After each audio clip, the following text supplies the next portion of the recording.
Live from New Delhi, you're watching DD India News Hour, India's voice to the world. I am Tanvi Taneja, coming up in the next hour. Donald Trump sweeps red states, raking up 230 electoral votes so far. Kamala Harris closes the gap with 182 as counting of votes remain underway across the United States of America. Trump claims fraud in Philadelphia, Detroit without evidence. Authorities refute the claim, say elections are safe, simple and secure. Israel's Benjamin Netanyahu fires Defense Minister Yoav Gallant, appoints Israel Katz in his place. The US says will work closely with the replacement. And Ukrainian troops engage with North Korean units for the first time in Russia. Zelensky says it opens page to instability and escalation.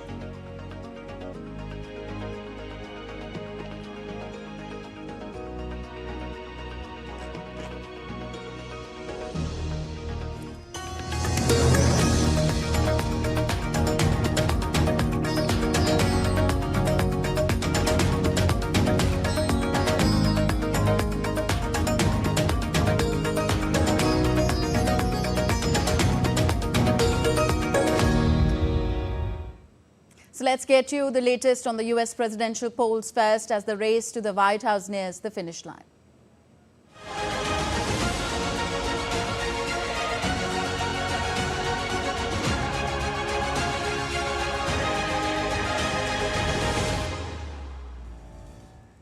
So millions of Americans anxiously wait for the results of the crucial 2024 US presidential elections as counting is underway after voting closed across the nation. Democratic presidential candidate Kamala Harris and Republican presidential candidate Donald Trump are locked in a heated battle, with recent polls indicating a very close race. According to Reuters, Trump is projected to win 230 votes while Harris stands at 182. Voting has been largely smooth except for a few reports of delays, technical problems and printing errors. Additionally, a few hoax calls caused some disturbances for a short time, but voting resumed without much delay. There are 538 electoral college votes allotted to the 50 states and the District of Columbia. It takes 270 votes to win.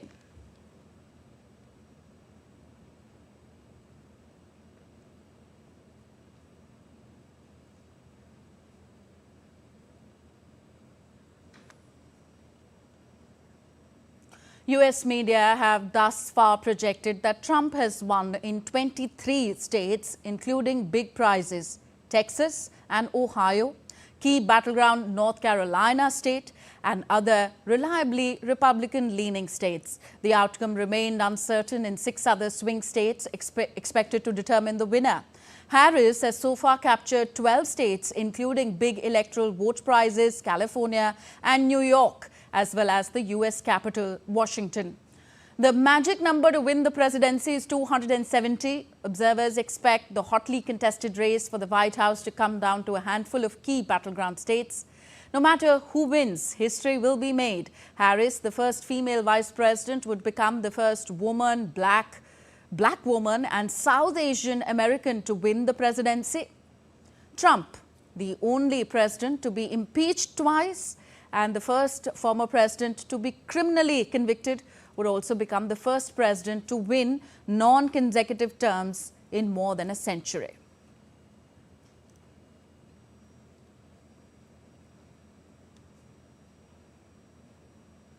And in news that came in just a little while ago, Republicans have won a US Senate majority after flipping Democratic seats in West Virginia and Ohio. Neither party appeared to have an edge in the fight for control of the House of Representatives, where Republicans currently hold a narrow majority.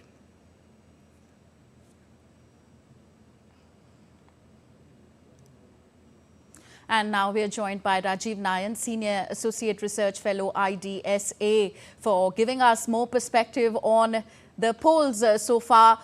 So the leads are suggesting that Donald Trump is ahead, and of course, as we are hearing that he is headed to the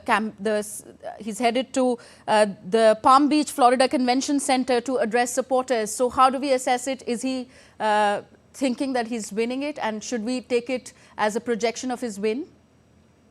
Definitely, he surprised the world. No one expected that he would take an early lead in 7 swing states. Out of 6, 7 out of 7, he is leading comfortably, leading in 6 of the states, and that is the matter of worry for Democrats. Kamala Harris has caught up. She has now got 210 say votes. Trump has got 230 votes. That is fine. All are winning their traditional states. But in swing states, which expected to be quite close, so that is not appearing to be very close because in fact, the breakdown which is coming up, even in Pennsylvania, where earlier Biden had a very comfortable lead in, but this time Kamala Harris seems to be losing votes, losing in Pennsylvania, also even Philadelphia, which is considered to be the stronghold of Democrats, and she has lost votes there, percentage-wise, I'm saying. Uh, But in some of the counties which earlier supported Democrats, it's Biden, he's not holding forth. This is the matter of worry for Democrats. Earlier, she had taken the lead, but now she is losing her lead. In some of the rural counties also, Trump has started taking lead. When opinion poll companies or whatever you call them went to this rural side, then they started having some a startling revelation. Earlier, they thought that Pennsylvania will go to Kamala Harris, but later on they had to revise their estimate, they revise their poll. They started saying that Trump has started taking lead.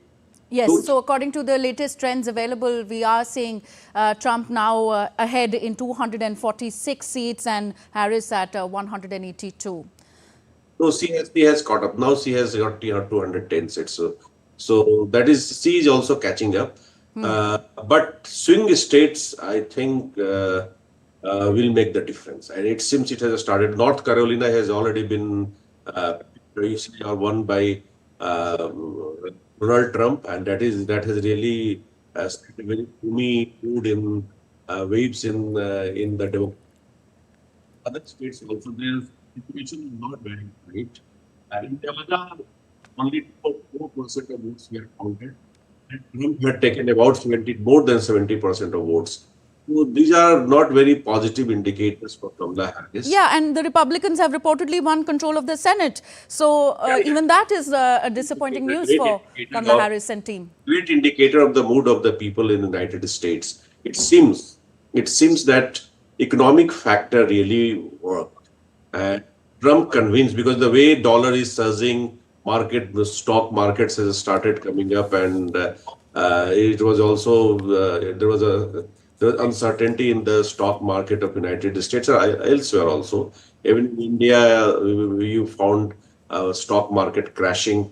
But since yesterday, we'll find that stock market has also started coming up in European countries also. The gloom is better because Trump at least has got an image of a solid economic man, a solid businessman. He's a businessman presidential candidate. He was considered to be. And hopefully he fulfills his expectations, fulfills all the expectations people have got.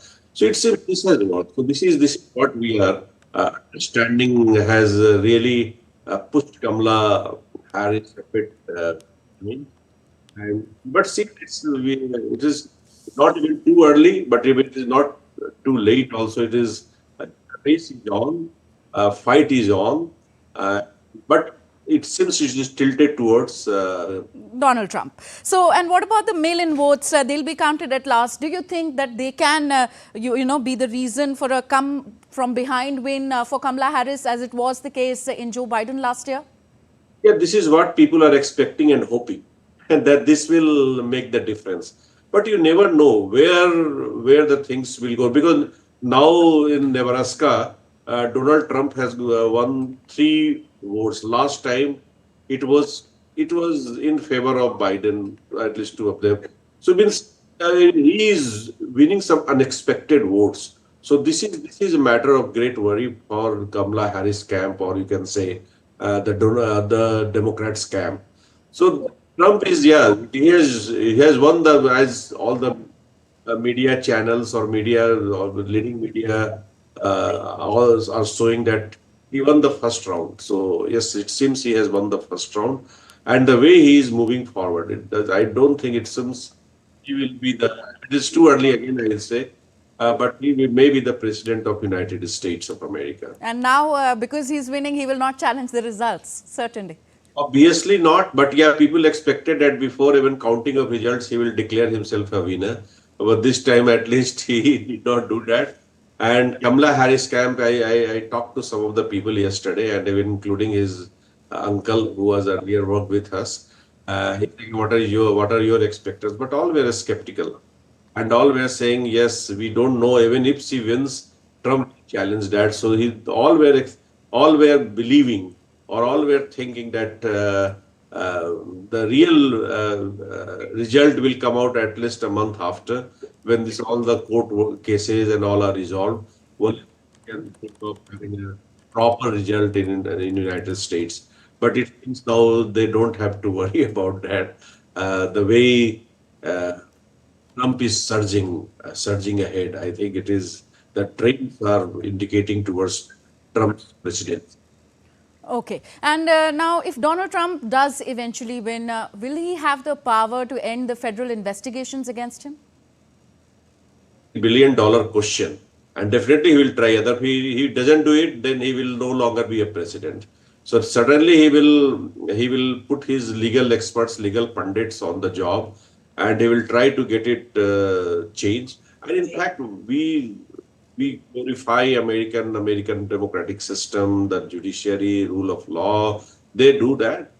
But there are this spoiled system also. This spoiled system means they have got their own judiciary, the judges appointed, and these judges may give verdict on the relationship with the candidate, or the relationship with the party ideology. So this is one very rampant factor in democratic separation of power, a check of power, but at the same time these are gray areas. Obviously, Donald Trump will try to exploit that gray area, and it is quite obvious that he will not accept the verdict. He will try to challenge that verdict, and now he has got the power of presidency. How others respond to it all will depend on it. What is the balance is struck, and that balance is quite crucial about the outcome. Others resist too much, it is not allowed. Then he has got the power. He may over. Yeah, so but the results are still not like final. So these are projections, but yes, they are heading in one direction for now. So I request you to stay on with us. So we talk a little bit more about these battleground states as projections come in from battleground. Let's now take a look at what the candidates have actually promised. In this moment, our country is at a crossroads. What kind of country do we want to live in? A country of chaos, fear, and hate, or a country of freedom, compassion, and justice? Ahead of November 5 US presidential election, the candidates laid out bold promises to sway voters. This election is a choice between whether we will have think of this, 4 more years. Could you stand it? 4 more years of incompetence, stupidity, and failure and disaster, or whether we will begin the 4 greatest years in the history of our country. Leading the Republican charge is former President Donald Trump, who has made Make America Great Again a central theme once again. Trump's key promises focus on reviving the US economy. He has pledged to end the inflation nightmare, extend tax cuts enacted in 2017, which reduced taxes for most Americans, and expand energy production. Trump has positioned himself as a staunch defender of Second Amendment, the constitutional right to bear arms. He also vows to tighten immigration policies, enhance border security, and reduce US involvement in global conflicts.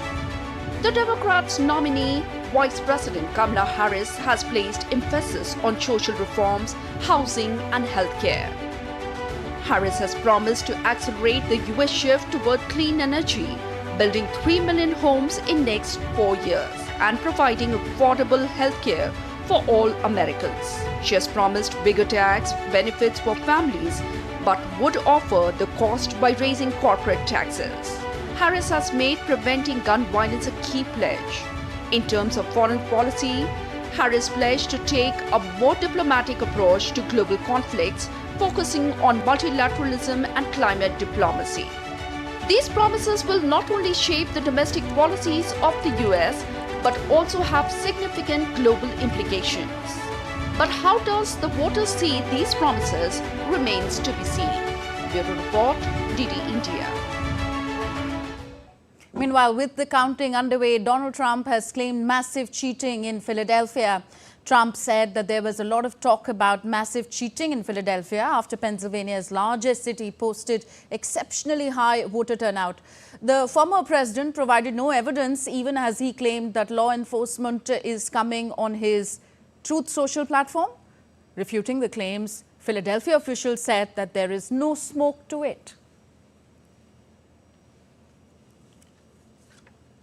And to be clear, Philadelphia elections are safe, simple, and secure, and they have always been. There is no cheating, there's no smoke to it. People say things, but it doesn't necessarily mean that it's true. We've learned this in 2020. We have hardworking people trying to give the citizens of America the election that they deserve. So Rajiv Nayan, Senior Associate Research Fellow from IDSA, is still with us. So we have spoken about the trends, the swing states holding the key to this US elections. So despite Trump's, claims of election fraud, he is having a lead. So as we see this US elections over 2020 and 2024, there's been an exceptionally high voter turnout. How do you see these elections different from the ones in 2020?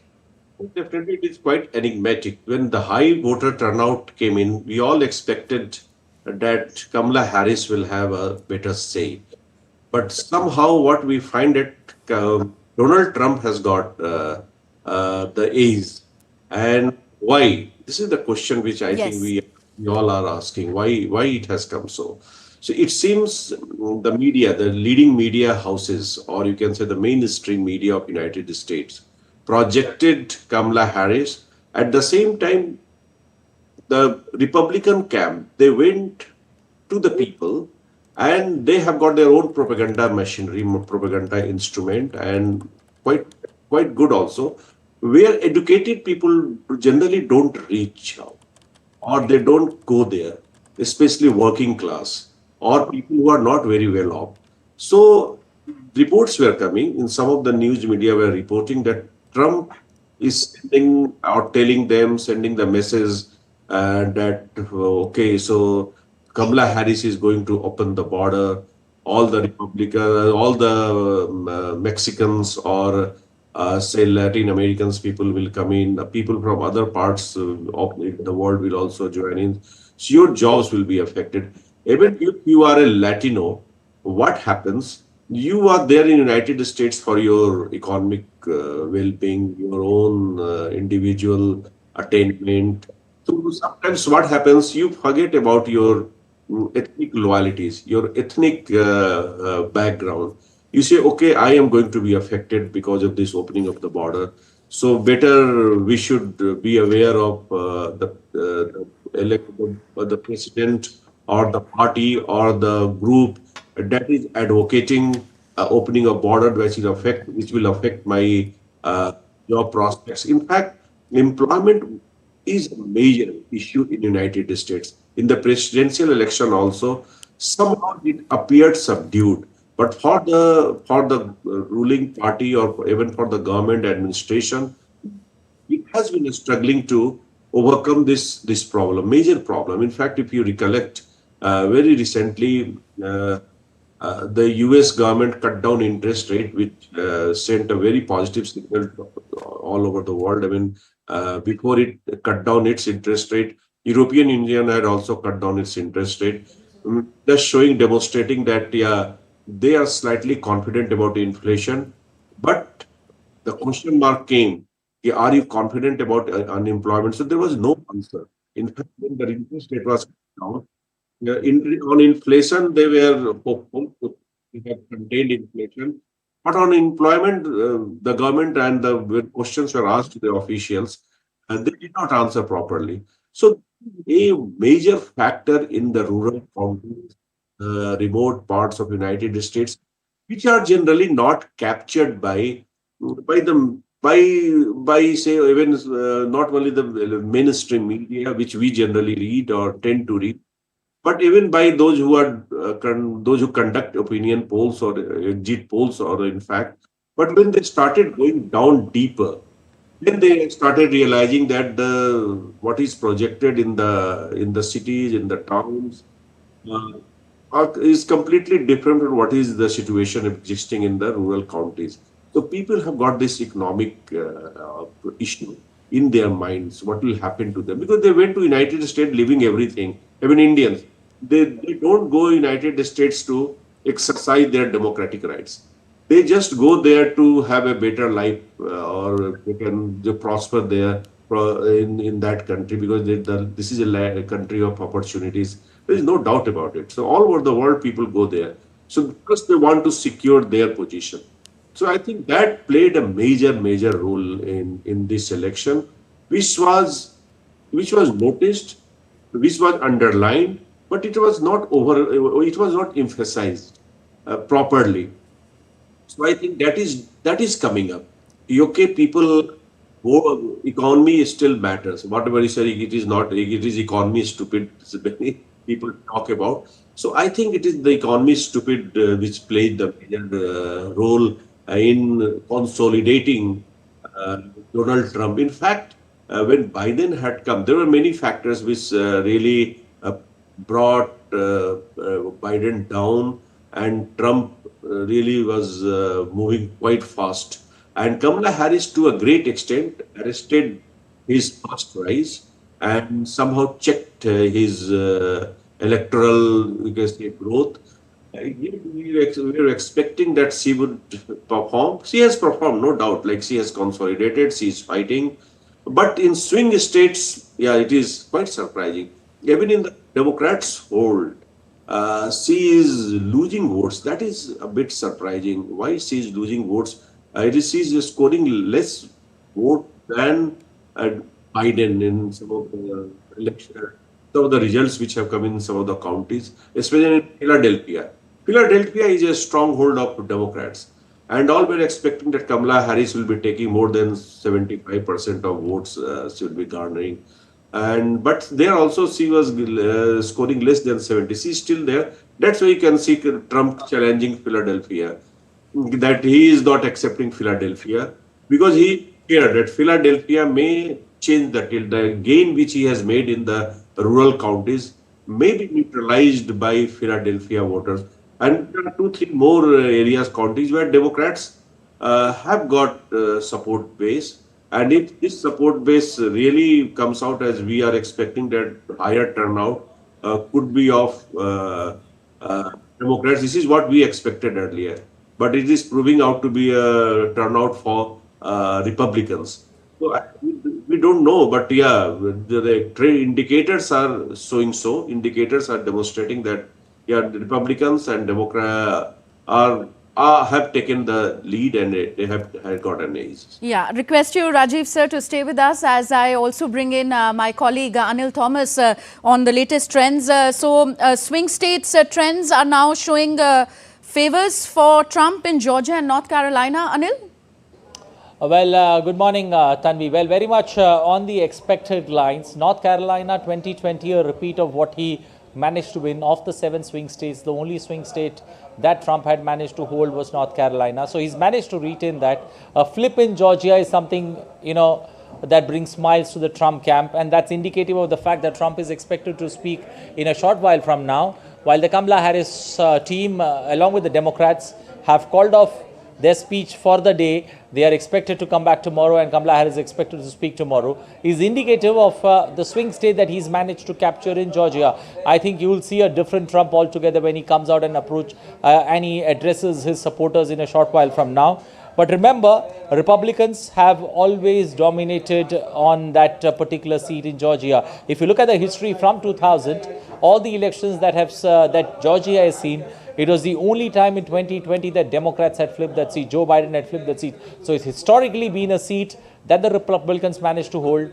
But, once again, Trump coming out strongly and winning that seat along with North Carolina surely settles those, unsettled nerves in either of the camps. I think now the writing is very much clear on the wall for Kamala Harris and Democrats. They need to win at least the three important states, Pennsylvania, Michigan and Wisconsin, and also look at maybe Arizona as a bonus that they can pick up. It could still go down to the wire, but I think, the early lead in Pennsylvania too, that Trump is open close to 50,000 votes, clearly is indicative of, a red march ahead, but we'll wait for the final numbers to come out. But as things stand, one state in that 7 swing states being flipped by Trump, and that along with North Carolina clearly leaves the Republicans happy at the end of the day. Yeah, Anil, so as we are seeing these latest trends by Edison Research on our screens now, Kamala Harris's team Democrats have won, in fact, New Mexico.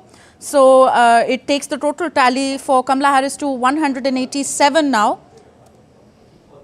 Well, exactly. There is a lot of catching up that needs to be done, especially why I mentioned those three swing states, Pennsylvania, Michigan, along with Wisconsin. Pennsylvania has 19 electoral votes, Michigan has 15, and Wisconsin has close to 10 electoral votes. And why does Wisconsin matter so much? For the simple reason, the last two elections or the last two roads to White House have led through this particular swing state seat. Remember, the winning margin in both the elections in 2016 as well as in 2020 was a little over 1%. So you could understand how close this election could get. But Pennsylvania, the way things stand, Kamala Harris needs to win that particular swing state to be in the race. But we'll wait and watch. But as things stand, things not looking pretty comfortable for Kamala Harris and the Democrats.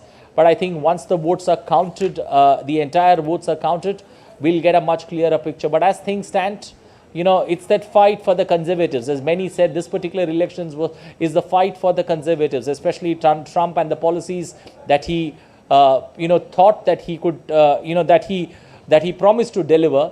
So it's the vote for the conservatives, and especially for women's rights. When the ballot boxes are further open, we'll get a clearer picture of that. But at least in urban cities, the vote is tilted very much in Trump's favor. It's the rural areas where a strong presence that Kamala Harris manages to make a return or not, we'll wait and watch. Okay. Coming back to you, Rajiv ji. So should Kamala Harris lose, she will not be able to make history as the first US woman president and would follow Hillary Clinton's footsteps. What does that do, if anything, for the American woman and for the election of women presidents in the US in the years ahead? Yeah, that will really be sad. We all were expecting that Kamala Harris will be making a history this time. And she will be the first woman president, woman president with some South Asian or Indian descent, Indian origin, and plus she's an aggressive woman, and she could be still the race is not closed, so I'll say that she could be a good president also if she is elected. But she's catching up. I have slight disagreement with the number. I just checked when your staff was speaking. It is 210. It is 210 for Kamala Harris also, and 246 for Donald Trump. So Donald Trump is definitely coming up, and he is surging ahead. In many of the states have been. I mean, this is projection, of course, not victory, but yeah, she is also doing well. But he has got the lead, and so that will be a very unfortunate day for United States. This is a country that really showcases its democracy and a woman is not elected as its president. Just compared to it, you find that even in the developing world, even in South Asia, we have got too many women leading their countries. In South Asia, you can find that Mrs. Gandhi was, Indira Gandhi was our prime minister. Even in Pakistan, Benazir Bhutto was its prime minister. In Bangladesh, I mean, a country like Bangladesh had now, because Muhammad Yunus is the administrator there. So all had got, even Sri Lanka had got women leaders. But unfortunately, is shocking that the United States, the leader of the democratic world, is not having a Democrat, sorry, a woman as its president. And the most shocking part is the election. It is not matter of just an accident. It's a coincidence. It's a matter of design. Means campaign was launched during the election that woman should not be president, and Obama had to come out and appeal to even black voters. Forget about other voters. Even black male voters were unwilling to vote for Kamala Harris, and she is supposed to have a strong base among black people, black population of the black population of the United States. His father was a very famous economist, a person from Africa, Professor Harris. Although he is not in the picture in this election, maybe he is old or some other reasons. That is very, very shocking. That even black males are not voting for Kamala Harris. And Latino, yes, of course, they are also against it. And of all the opinion polls or all the polls which you just check, you will find that white males, of course, are predominantly against Kamala Harris. So this is a very strange country that talks about democracy, that talks about so many, that talks about that it is not tired of preaching the whole world about the democratic values, and is resistant to a woman becoming president of United States. That is a big paradox of American democracy, American paradox. When Joseph Nye writes his next book, he must think about it. He must ponder over it. Why Americans are American democracy, limits to American democracy. He should title his book. He has written his book, Limits to American Power. And now he should write the book, Limits to American Democracy. This is a sad and blot on the American political system, and that they are not electing a woman president. I mean, it could be Kamala Harris or anyone. I'm not just talking about Kamala Harris only, but anyone. Even earlier, Hillary Clinton was defeated because she was a woman. So this is the sad case of the United States. Okay, coming to Anil now. Anil, this election was also consequential in the sense of the campaigning and the outreach both leaders did, and in that process, the newspapers and the opinion polls that they were coming out with were clearly taking sides, unlike what we see in India. Of course, we have seen in the recent past that opinion polls were not exactly there when the results actually came out. But what do you have to say on all of this? Well, Tanvi, unlike India, where at least the editorial board don't ever take sides when it comes to elections, or even saying that X has an edge over Y.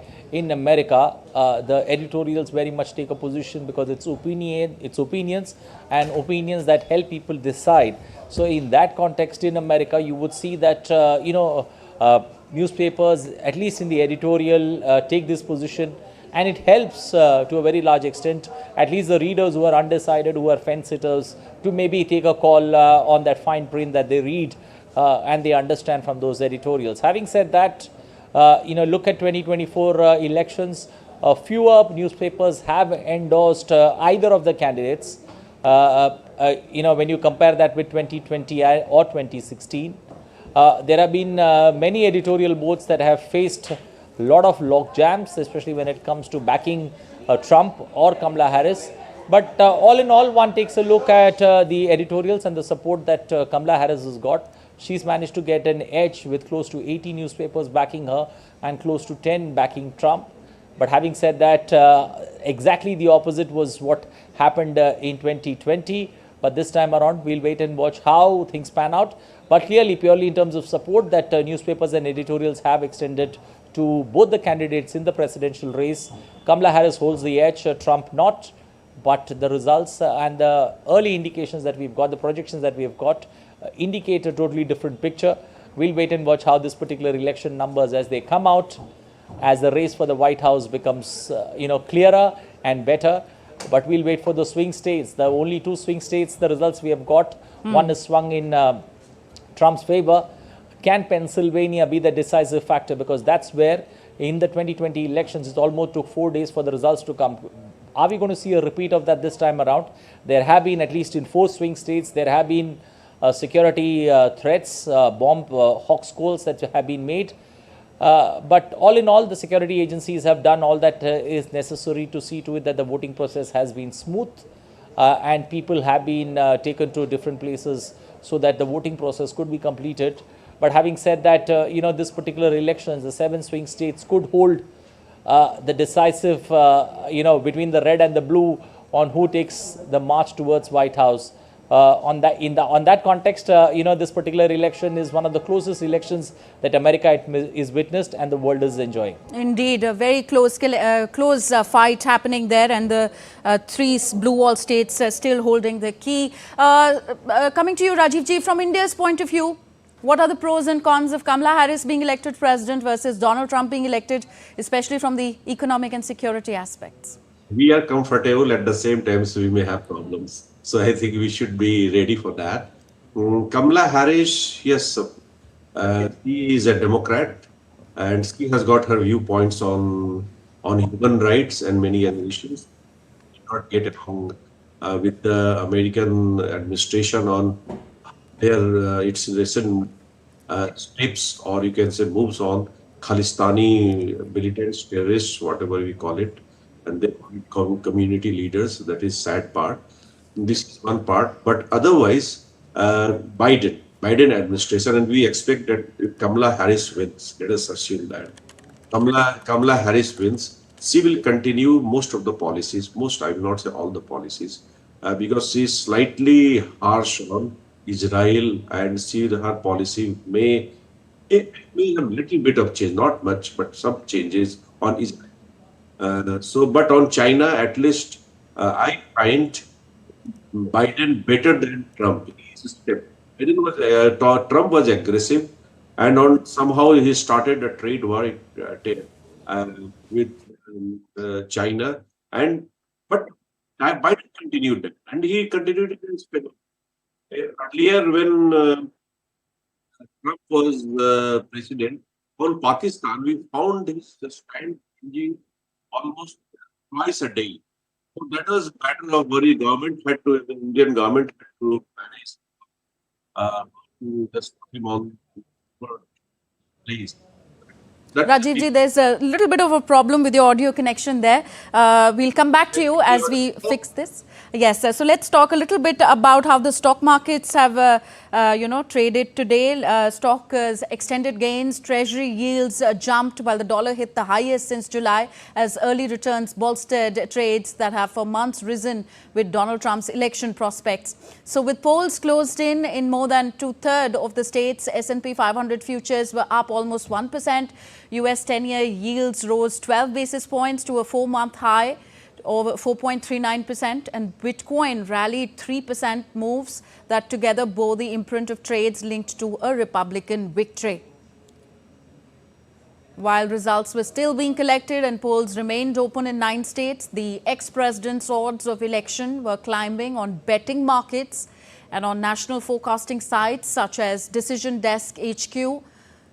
And talking of Asian stock markets, equities in Japan and Australia climbed, shares in Hong Kong slipped though, and the Japanese yen slid 1%, Mexican peso dropped 2%. And also let's speak a little bit about the Indian markets. The benchmark equity indices BSE, Sensex and Nifty 50 gained at the opening bell on Wednesday as early trends showed Donald Trump leading the race for US presidential elections. At opening bell, the BSE Sensex was up 283 points, so 0.36%, while Nifty 50 was at 24,271, up 57 points, while the Indian rupee fell 14 paise to an all-time low of 84 rupees 23 paise against the US dollar in early trade on Wednesday. Okay, Anil, let's get these stock market news into perspective from you. So the Wall Street is upbeat, certainly, but the Asian stocks are also following the broader trends in the global market. Well, Tanvi, let's put this into perspective. The American elections and especially the presidential elections don't have much of a bearing on the stock markets per se. The last 6 elections that America has seen on election day, the markets tend to end in the green irrespective of the fact that there is a change in guard or there isn't. 2020 was a perfect example when Trump lost and Joe Biden was almost in the lead. The markets ended in the green. This time around too, there are similar indications of something very likely to happen. But having said that, the markets are very much in the green. The markets don't seem to be, matching steps with how the election results are panning out in America. The markets have taken a strong stance. They are very much in the green. There's a bull run that you see, especially in the American markets, the NASDAQ, the Dow Jones, everything going almost in the green, and a very reflective mood being seen across the markets everywhere in the world except for COPSI that has seen a 1% drop. But having said that, all in all, markets generally don't reflect or don't catch the sentiment that election results bring about. But as the day pans out, maybe we look at close of the Indian markets and the opening of European markets could give you a much clearer picture on how stock markets could play out as the American results come out. But indications are the Bitcoin rise or the Bitcoin 3% jump that we are seeing, especially in the cryptocurrency market, is indicative of Trump, they believing that Trump is going to be back at the White House, because cryptocurrency or the cryptocurrency industry was banking on this particular movement that Trump coming back would be beneficial for the cryptocurrency. And I think we'll wait for the results to unfold. But as things stand, the markets not matching steps with the US elections, but very much enjoying a bull run there on a day when America decides. Okay. Coming back to you, Rajiv ji, which of the two candidates is likely to prove better for the American economy? Definitely, Donald Trump is expected to push economy quite further, and the rally which you are seeing in the stock markets all over the world, even Indian stock market has got just now a checked Sensex at is 0.70% up. So it means, so generally it is believed to be a man, as I told you in the earlier segment, that he's a businessman president, and he's a dealer. He's a wheeler dealer kind of president. He's a person who had got this business background.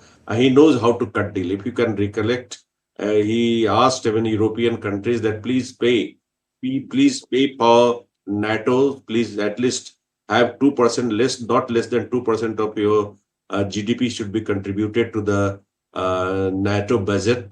And he also asked at that time German economy was doing very well, and Angela Merkel, she was a right-wing leader, but considered to be quite good business person and economic person. And he just did a turnaround of German economy. And he asked her, please contribute, just don't accumulate wealth. Spread wealth for the world also. America is not going to do it alone. And again, you can recollect during his tenure, American economy, despite all the problems, COVID-19 was hitting the world at that time and hit the world at that time, economy did quite well. When he had contested election with Biden, so in fact, he was projecting his economic credentials to say that, look, I improved the American economy. It was on the facing since the financial crisis. It was not doing very good. But just see what I did to the American economy, and what I have got promises. I know how to improve the health of American economy. But at that time, people overlooked his claims. He has got many problems. Like, he is not a very sophisticated person. I mean, global sophisticated indexing, if you just measure, he has got very abrupt and rude way of telling things, which is very unlike American president, and unlike unlike traits of say developed countries leader, because they keep preaching. So these are factors are there. So in fact, all the polls indicated that Trump had taken at more than 10% lead over Kamala Harris on the economic front. On other issues like on abortion or this or that, maybe Kamala Harris was leading. But on this issue, at least Donald Trump had got massive lead over Kamala Harris.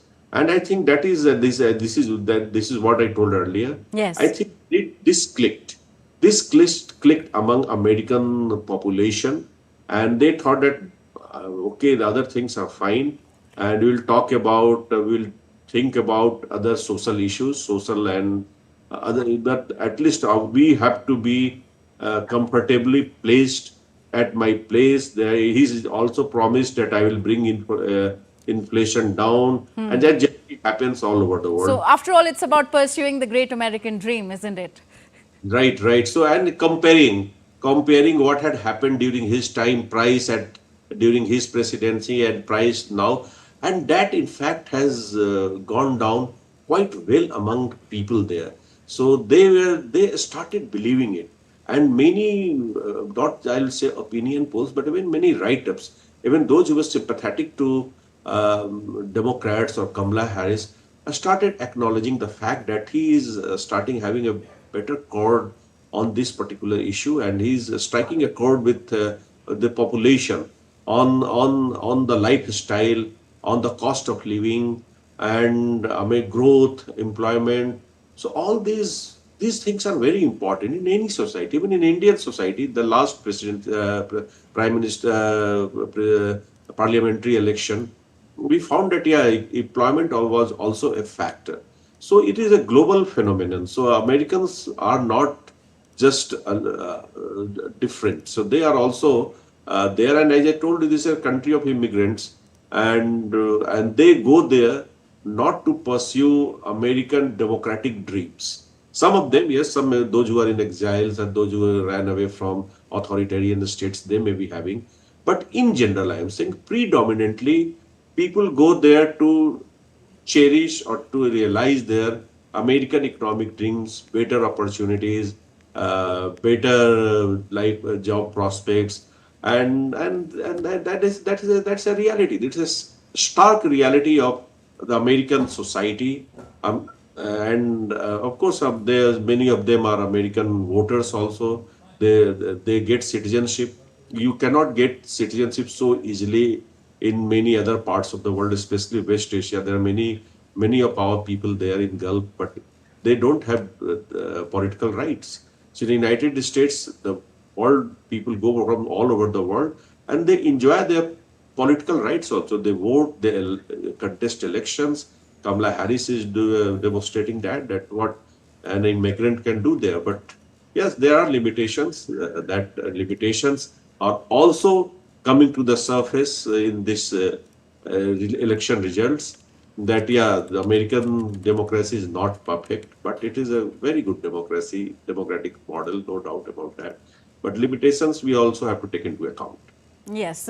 On that note, let's wind up this discussion. Thank you very much, Rajiv Nayanji, for joining us on the show and giving us your perspective on this crucial, consequential battle for the White House. Thank you very much, Anil Thomas, joining us with all the latest on the polling trends. Thank you, both of you, gentlemen. You're watching DD India News Hour. We'll be back with more on the other side.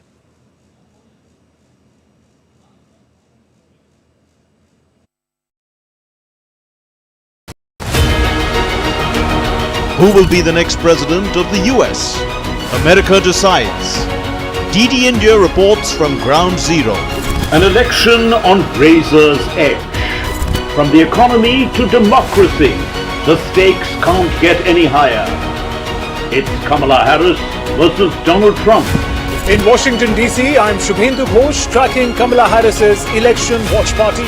At Mar-a-Lago in Palm Beach, I'm Amritpal Singh following Donald Trump as he monitors the election from here. Watch Race to the White House as the finish line approaches. Live and exclusive coverage only on DD India. This week on Defense Dynamics, we will talk about the most recent events in the Middle East as the United States sends additional forces in response to the escalation of conflict between Iran and Israel. We will talk about B-52 bombers and tell you how they could impact upon the ongoing Israel-Iran tensions, and also how the United States military presence is altering the region. Welcome back. You're watching DD India News. I am Tanvi Taneja. Updates from the West Asia conflict now. Israel's Prime Minister Benjamin Netanyahu dismissed his defense minister, Yoav Gallant, on Tuesday after public differences over Gaza conflict. Netanyahu and Gallant have frequently clashed over Israel's retaliatory military offensive against Hamas following group's deadly attack on Israel on October 7th last year. Netanyahu, in a video address, said he had no trust in Gallant over the management of Israel's ongoing military operations.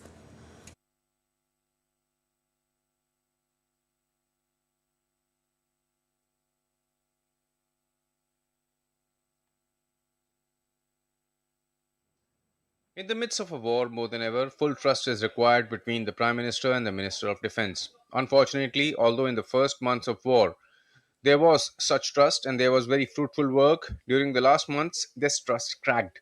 Significant gaps were discovered between me and the Minister of Defense, Gallant, in the management of the campaign. I made many attempts to bridge these gaps, but the crisis of trust that was getting wider between myself and the Minister of Defense became public.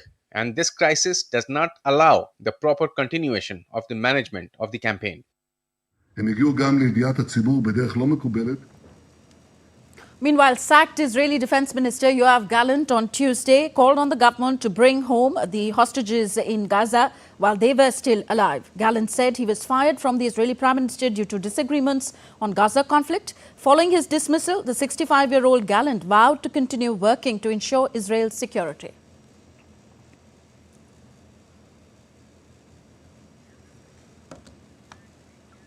The United States on Tuesday called Gallant an important partner on all matters related to defense of Israel. Responding to Prime Minister Benjamin Netanyahu's decision to fire Gallant, the US said it will continue to work collaboratively with Israel's next defense minister. Thousands of Israelis rallied in Tel Aviv late on Tuesday to protest the sacking of Defense Minister Yoav Gallant, calling on his successor Israel Katz to prioritize a hostage deal to return the captives still held in Gaza.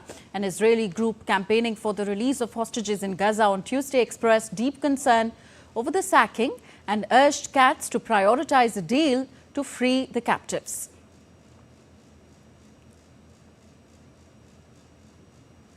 Protesters also blocked traffic and lit fires on the Ayalon highway in Tel Aviv, with some wearing "Bring Them Home Now" t-shirts referring to the hostages. North Korean troops have entered the fight in Russia's conflict against Ukraine, clashing for the first time with Ukrainian forces who are occupying a large chunk of Russia's Kursk region. President Volodymyr Zelensky said on Tuesday that the first battles between the Ukrainian military and North Korean troops open a new page in instability in the world after his defense minister said a small engagement had taken place. South Korea's defense ministry said that more than 10,000 North Korean troops had arrived in Russia, with a significant number in the frontline areas, including the Kursk region. Zelensky quoted intelligence sources as saying that 11,000 North Koreans were in Russia. The Pentagon said at least 10,000 North Korean soldiers were in Kursk, but it could not corroborate suggestions that they had been engaged in combat. The first battles with North Korean soldiers open a new chapter of instability in the world. Together with the world, we must do everything to ensure that this Russian step towards expanding the war towards real escalation, that this step of his becomes a losing one for Putin and for North Korea. Став програшним. And buzzing music, grooving youth and streets dipped in vibrant colors. The election enthusiasm among first-time voters in the US has filled all the corners of the country as they celebrate exercising their mandate for the first time in the most intriguing elections in recent history.